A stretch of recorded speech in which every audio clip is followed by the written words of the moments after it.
Hey guys, Mike here. This is just an update on a project that I've been meaning to do for maybe 2 years now. And it's a smaller air handling unit that would go up against your wall and would look like a nice cabinet with nice vents on it.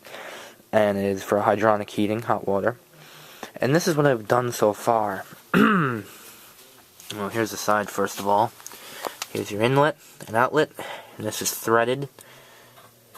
And then, here's what I have going on inside so far. Now this is just temporarily mounted here so I can start fitting this stuff in.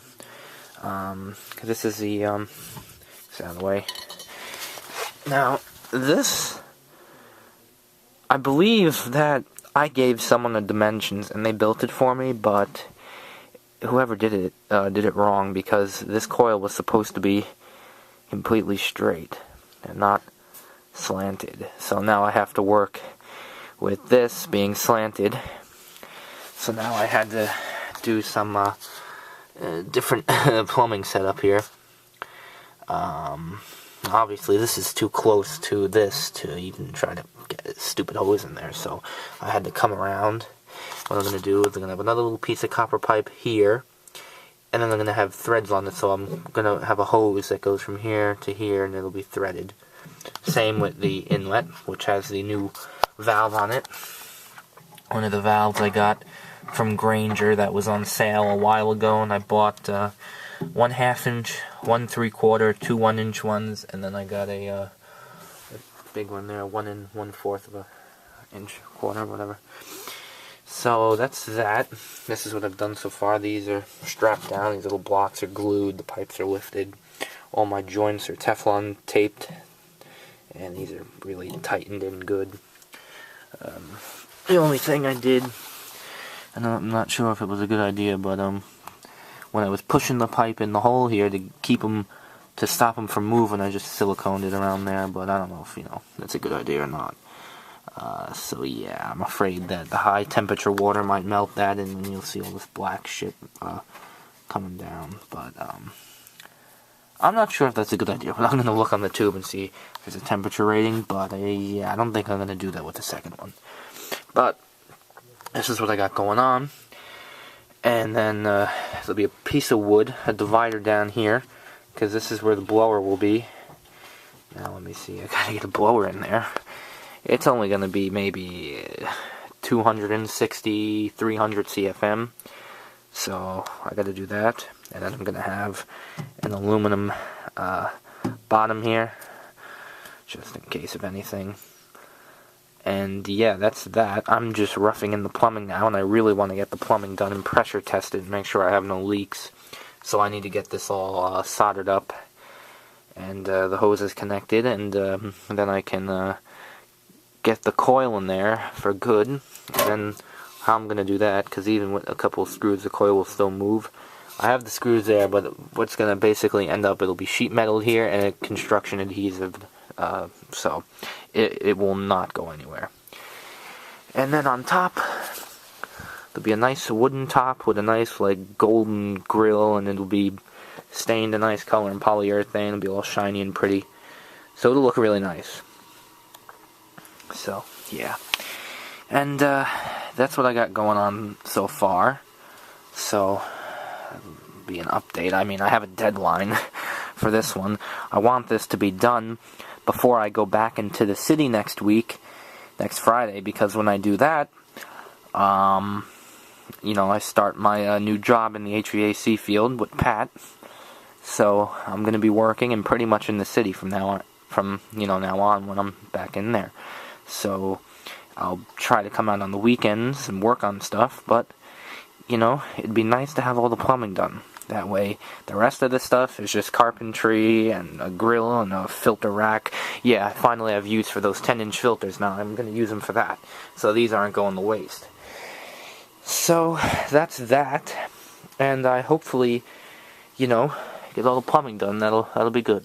Alright. Mike out. Alright guys, so this is an update on the little air handling unit. A big change I made is the plumbing, because that other setup with the 1/2-inch piping just wasn't working, and I did not want to go through fittings galore just to, do a simple stupid thing, so I just went hose I just went with the hoses and I changed it over to 3/4 just to make everything easier. And I had the other brand new valve from Grainger. This is the 3/4 one. So this one is now in place, and I'm going to keep this closed so when I do the water test, slowly put on the water. Here are the hoses. I picked up some of this hose up here from Home Depot. These clamps are really down tight, and I even got a wrench to them. So I don't think we're going to have any leaks, especially not around here, because this was actually kind of hard to go over these threads. But I got it over, and these are tight, and I just don't think I'm going to have any leaks. I think I'm going to be pretty fortunate with this setup, I hope. Or else I got to put another clamp on. I don't think this should matter because it's really tight around there. The only way the water's just going to go right in. So, I mean, you're not going to have much pressure. And it's different, it's just sticking out this time with the threads and stuff. And again, it's all Teflon taped, really cranked down good, so nothing should be an issue around here. But yeah, these, we're gonna see, but I think they should be fine. I mean, you're not going to be running any major pressure through it. And the coil is now finally in place. I got the top wooden pieces on here, sanded them. They're glued, actually. Those are screw holes at first because I thought I was going to screw it down. I was like, no, screws are popping up too much, so I just kept like 1 or 2 screws in and then just glued it down with Gorilla Wood Glue. And this right here is a little box for the electrical. There'll be a little switch in there, and I'm going to have a little door, so I need to put some hinges and stuff, and then a grill is going to fit right here. And this coil is good in place, and the wood comes down the side here, and that's silicone because of the air gap, so, you know, keeps the air in. And this is mainly going to be for hot water.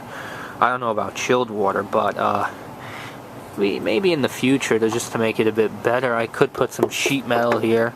But I don't think the air should affect the wood too much. I mean, you know, it's going to be hot air if this is for heating use, so I can't see it affecting the wood that much. But maybe it would be a good idea to put some sheet metal, but for now this'll do. So this coil's not going anywhere. Next thing I have to straighten out is a stupid wobble on it. Then I have to get the blower, and I have to come across here with a piece and do some more framing to make the little, you know, wooden duct here with the blower will be going into the coil. And then I have to frame out for the filter here, and then, you know, there'll be a door here for the valve, and then sheet the rest, and it'll look nice, and it's going to be stained and polyurethaned, and there'll be a golden grill here, so it's going to look real nice. And the idea for this came from my old building, from the 10th floor. Their old PTAC units, the through-the-wall units, were from the 1950s, and they built beautiful wooden cases around them with golden grills, and they were stained a dark color wood, and they were just lovely units, and they were still working too. They were really good, and they were serviced very frequently. So yeah, wish I could have done a video of those, but that floor has been long gutted and renovated, unfortunately. And I tried to get one of those units, but they were really put in the wall well, and they were wrapped with asbestos insulation, so unfortunately I couldn't get one, but hell did I want one. So yeah, that's the update so far. I'm leaving for New York tomorrow, so next weekend when I come in, I'll try to get some more work done on this. I just need to go to Home Depot and pick up some more wood. And I beat the deadline for the plumbing, but yeah. Alright guys, Mike out. Thanks for watching.